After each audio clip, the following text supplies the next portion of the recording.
Hey there. It's 18 days until Ironman Louisville, and I am wearing I think it's last year's finisher shirt, which I actually kind of like. It's kind of a rarity that I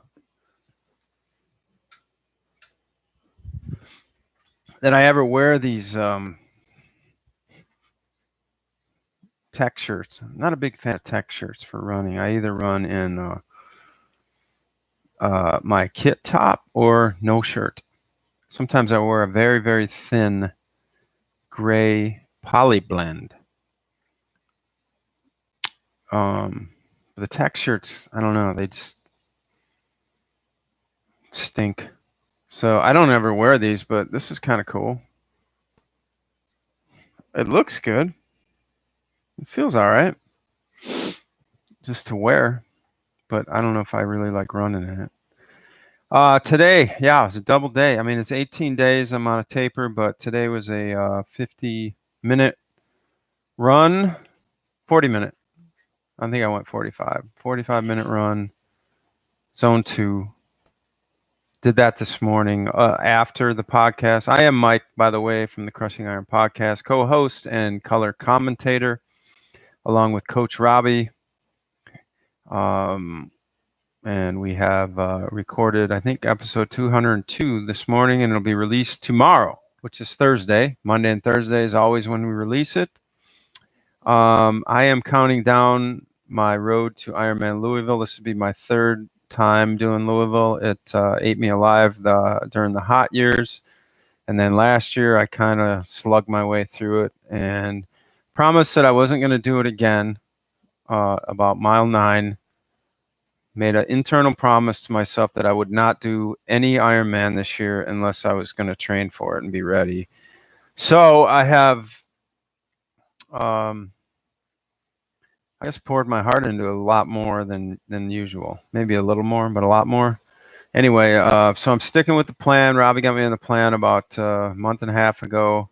I was kind of winging it up to then, self-coach Mike through listening to the podcast. I felt like I was aware and doing a lot of the right things. I was on my 10-17 run. I was running a lot, but very slow.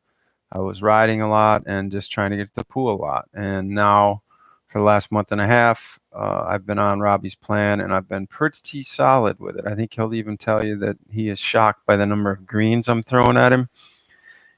Today, even, I got it. Ran 5 miles this morning and hit the pool for some hard, short work. And my swim has been feeling great. I was a little reticent about doing this workout because as I don't know, for whatever reason, I'm older, and sometimes going hard, and either I'm not going hard with good form or something's going on, and I usually come out of there exhausted, which I don't think is very totally uncommon, but B, my back kind of hurts, and my back has been solid as a rock, and now it kind of hurts me. So I think I'm going to back off on the hard pool work and just, stay steady and strong. I mean, I've been feeling really strong and been swimming a lot of mileage. So I'm going to take my chances with that without trying to, really, quote unquote, build my speed. Although I have to say, after doing some of the hard stuff and then, quote unquote, going 80 to 85% in the next round, the 80 to 85% was pretty fast for me. Not like super fast, but it was kind of clicking in at 4 or 5 seconds per 100 faster than I normally do it, which was kind of interesting. But we'll see. I feel like I'm in pretty good swim shape, but I came home. I went and got some food at a place called the Turnip Truck, which is this sort of boutique-y Whole Foods kind of place we have in East Nashville. And it always seems intriguing, but I never really feel good about the meal afterwards for some reason. So that didn't work. And then I came home and took a nap and had just like crazy, weird dreams. And I call them chlorine dreams. I feel like chlorine gets in my body, in my head, and it just does weird, wacky stuff to me. So, so then I took an Epsom salt bath after that, and it feels a little bit better, but I still have this like weird mid-back kind of twinge. I don't think it's a big problem. It's just something that's kind of sucky because I wasn't feeling it, and now I kind of feel it. So I'm going to take it easy and, um, you know, just stay healthy and not overdo it the last 18 days or whatever. So we're packed up. We're heading to Chattanooga tomorrow, which is going to be super cool. We have 10 people racing. I'm going to sit down with several of them and interview them about certain things, and we're going to do some cool athlete stat. Tomorrow's podcast is called "The Magic and the Mystery of the Taper," and I really had a good time with this one. I think it's I mean, obviously it's apropos to me at this moment. A lot of other people are in the middle of their taper, and many people going to Louisville next 2 weeks are going to be in the taper too. So hopefully it hits home, and there's a lot of things I learned today too. So it's still raining around here. I'm hoping that the rain stops. Actually, I went through this up in Madison. There was flooding all over up there, and now I hear there's flooding in Chattanooga. And man, it's just like it seems like it's all the time now. I don't remember this ever being like an issue back when I started getting in this sport. I don't remember so many questions about whether or not the swim was going to happen. I mean, when I did Louisville in 2014, there was a question of whether or not they were going to shorten the race that time because, frankly, it was 100 degrees. I mean, it was so hot that they thought, maybe they're going to shorten some of the race. And then I think there might have been some rain, and they were talking about the current was a little too strong and blah, blah, blah. And, I think that obviously Ironman knows what the hell they're doing, and they're going to, if they can pull this together up in Wisconsin, I think they're going to be able to handle it at Chattanooga because it's just, there may be a strong current, which, is obviously probably good for most people, and it'll just push them straight downstream. And it's not like, I don't know what the debris situation is in a river. It's probably a lot.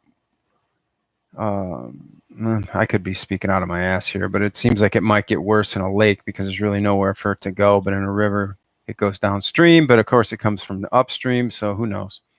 Hopefully they'll get that in. Hopefully there's not too much flooding down by the landing and or where the swim start up on the shore and things like that, because those are sometimes some of the bigger problems too. We're excited. We think some people are going to do some great things down here, and we're going to be a witness to all of that. What happened today? Not too much, I just went to the pool. I was supposed to, I ended up stopping a little early on my pool session, which kind of bummed me out. I was having like a weird chest pain, and like, I know the reaction is going to be like, whoa, check. But I think it was because I felt like after I ate this morning, I started getting, you ever get that like those pains in your gut and your chest? And I think it's just more of like a gas reaction or something than anything. And that's really what it felt. I didn't feel like I was having any kind of real chest pains per se. So, but either way, I just kind of was, the back was bugging me and I just wasn't feeling it. So I got out a little bit early. I mean, still got 2,500 meters in, which is, I'm telling you, that's a lot more than I used to do, like big swimming. So I used to kind of be a 2,000 guy, and I'd be like, all right, well, if I can get 2,000, I can get 4,000. But this year I've been doing a hell of a lot more of 2,500 and more. I've probably done, I don't know, 8 to 10 swims over 3,000. So I feel probably, I got to feel pretty good about my swim right now. The run was easy this morning, but it felt nice. I'm going to get on the bike tomorrow for about an hour and a half before we go to Chattanooga, and then I'm bringing my bike to, that's just annoying me, to do a trainer ride. I wish there was like I just don't want to get out on the roads down there. I feel like I've got a complex against day before race riding out on courses. I feel like just stupid shit happens out there, so I'm not going to do it. packing up. I don't know if you're going to be there or not, but I did find a few items of apparel that we still have. Not many. I mean, literally maybe like 8 pieces and various sizes of stuff. So look us up. We'll be hanging the Holiday Inn on Chestnut. And I look forward to meeting a lot of new people, a lot of podcast listeners and closed group followers and stuff like that. So, yeah, crushingiron.com. If you like the podcast and you've been listening to the podcast and dig what we're doing, we're going to keep putting down 2 a week, until further notice, which could hopefully is a hell of a long time. We just 202 now, and you can kind of support us by going to Patreon and patreon.com/crushingiron.